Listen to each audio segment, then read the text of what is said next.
Morning YouTube, Andrew here from Do Something Every Day 2. So it's early Sunday morning. Not really, I slept in. I think it's like 11 o'clock. So my wife told me that she had a problem starting the Kia this morning, which sucks because the Kia is our newest vehicle and it's the one I depend on the most to be dependable. So let's see what's going on. Okay, so foot on the brake.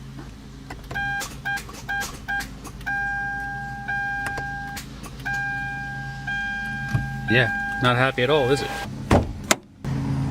So here's where the battery is located in a 2012 Kia Soul. I'm sure the majority of them are all in the same spot. We have the 2-liter, and then here's the battery terminal. So you got your positive on this side, negative on this side, going to a chassis ground right there. Next, let me go get my multimeter. If you guys didn't know this, but basically at every Harbor Freight, whenever you buy anything, normally they'll give you one of these for free. Look in their flyers for sales, especially then, because then they'll list if they're giving you a free item or not. Now that we have my voltmeter hooked up, and you can see what configuration the wires are in and stuff, red to positive, black to negative, I'm going to try starting the car so we can watch how it jumps.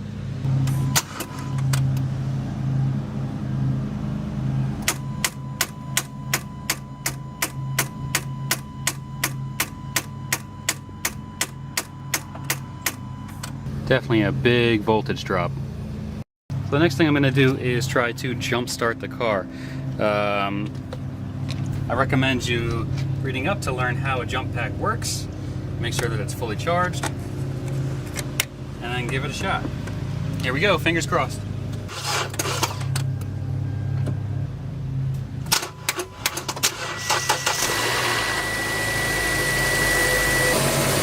Okay, we got it started. Remember not to have any alternative accessories turned on with the car. No air conditioning running, no radio running, all of that takes power. So to maximize your chances of actually starting the car, be sure to turn those things off. That's exactly what just happened to me.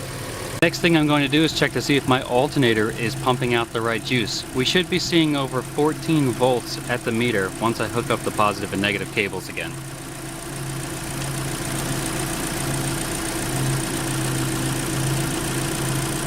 So there you have it. Our battery is getting the correct amount of volts pumped into it, but the battery is not retaining the right amount of volts to start the car again. Knowing what I know now, my recommendation would be to get a new battery.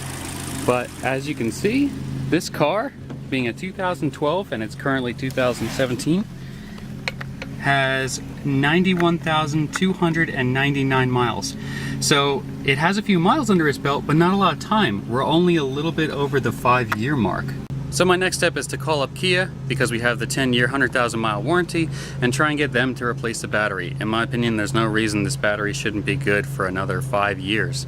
Hopefully they replace it for free. Otherwise, I'll buy a new battery and put the new battery in if I have to. What sucks is that it's my wife's car, so I'm probably gonna have to sacrifice the battery out of something else until next pay period next week, 1 week from now. Anyway, thank you so much for watching this episode of Do Something Every Day 2. I hope that you learned something from it, maybe a little bit more about how the charging system may or may not work in your Kia Soul. Thank you for watching. We'll see you on the next episode.